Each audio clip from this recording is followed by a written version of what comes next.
right, attention in the media center. We're going to start with our Busch Light Pole Award winner for the Brickyard 400 tomorrow, Tyler Reddick. If you can make your way up front, please, we would appreciate it.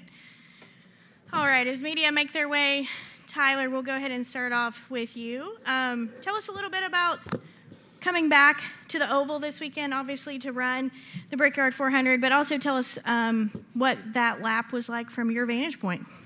Yeah, it was, I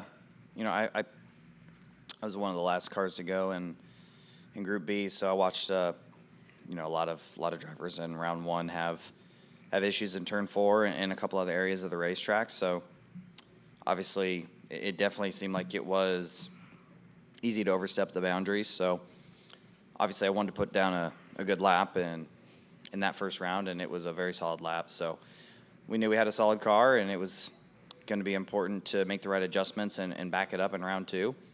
Obviously, we had a little bit of pace fall off in round 2 from round 1 efforts, but nonetheless, I thought we did a good job with the adjustments, and we're able to lay down the lap good enough to claim the pole. All right, we'll go ahead and take questions. We'll start here with Justin and then go to Nate. Justin Schuler, Kicking the Tires. First off, Tyler, congratulations. What has the hype been like this past week building up to the comeback to the Oval, and how excited are you personally to be able to come back and race on the traditional Oval? Yeah, I've been excited to return and run on this Oval, but I've been torn naturally because we've come to the road course this year and ran the road course here and been very strong. I've been able to, I got my second career win here, so yeah, I was a little conflicted, but certainly I could see it in my team and in the shop. A lot of individuals that have ran the Brickyard for years that are working on the team were excited to return. I could see it in the fans, and honestly, in some ways myself, right? It was a different feeling coming here and running the road course than it is when you're on the Oval. So I'm glad that we're able to come back and we're going to give it another shot, especially on the 30th year of running here. There's a lot of huge moments that have happened here. So glad it's back on the Oval and excited for what the day may hold in store for us tomorrow. All right, we'll go to Nate. Nate Ryan, NBC Sports. Tyler, when you talk about that different feeling going from the road course to the Oval, have you thought about would that apply to the celebration and what those emotions might feel like? Because I know it's still Indianapolis Motor Speedway. It's still like world's greatest racetrack, but would it be different to win on the Oval, do you think? I don't know. I feel like I celebrated pretty hard when I won here in 2022, so I just hope to match it again.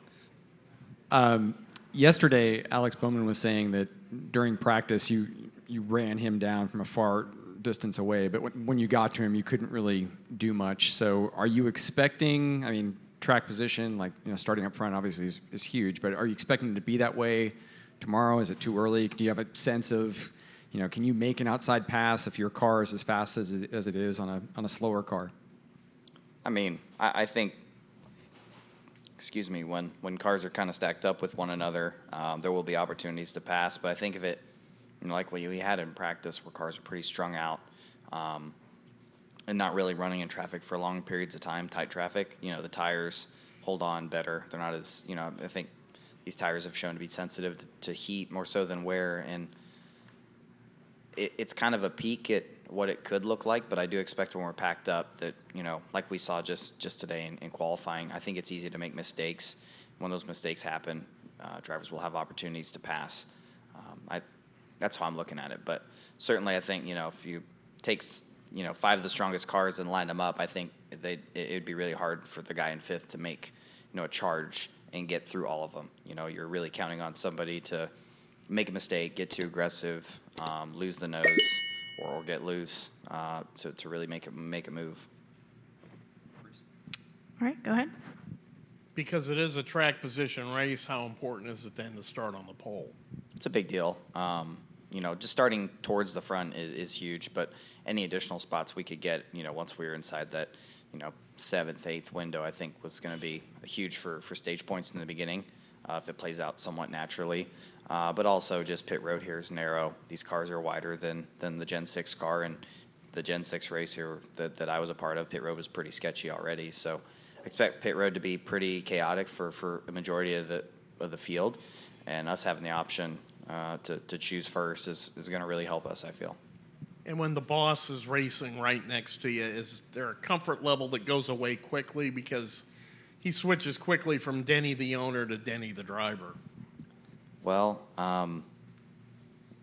if I tear it up, he's paying for it, so it's his car. I try not to use that against him, but I honestly feel like we do race each other very fair but hard. I've learned a lot about racing from him as well, so I feel like we've got a good level of mutual respect and trust with one another. But obviously, you know, when we come to a place like this, I know how bad he wants to win here. I know how bad I want to win here. So it'll just be something we manage throughout the whole day, and we'll just see how it goes. Obviously, him, the 11 team are stout, the 5, the 9, those are guys that have been good all year long. So, but yeah, I wonder if that's something he thinks about when we're racing. Like, man, if he uses me up, is he worried about, you know, having to fix this race car, or worried about his race? So. And on the TV broadcast, there was a comment about your reaction right after you'd gotten the pole. Did you know you had the pole when you took your hand off the steering wheel, or were you even aware of that? Yeah, the last I'd heard is that I needed to run like a 49.50 at least. So I don't know what Chase's exact time was, but that was our target. I knew turn 1 was pretty bad on my behalf, and I knew I was going to have to hit it perfect the remainder of the lap, and thankfully we did. Tyler Reddick, this is Andrew Kim from SpeedwayMedia.com. You won a pole position here at Indianapolis back in 2022 when it was on the road course. How does this one compare to the one back from 2 years ago?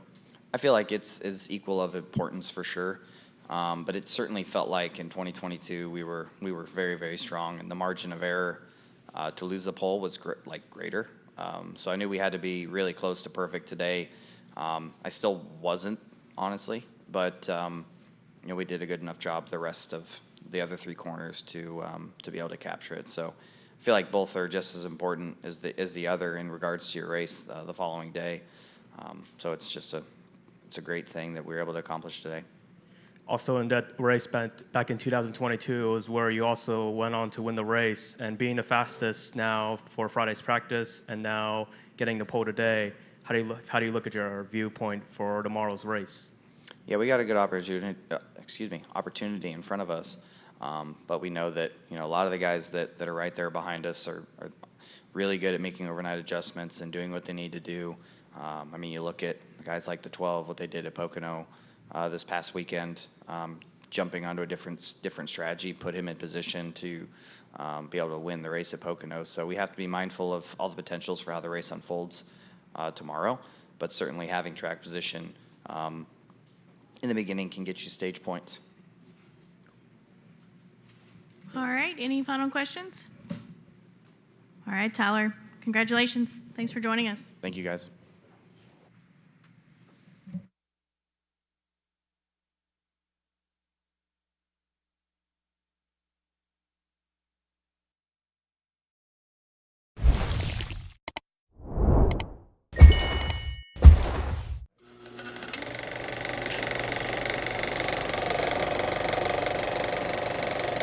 All right, there's the checkered flag. Great job, driver.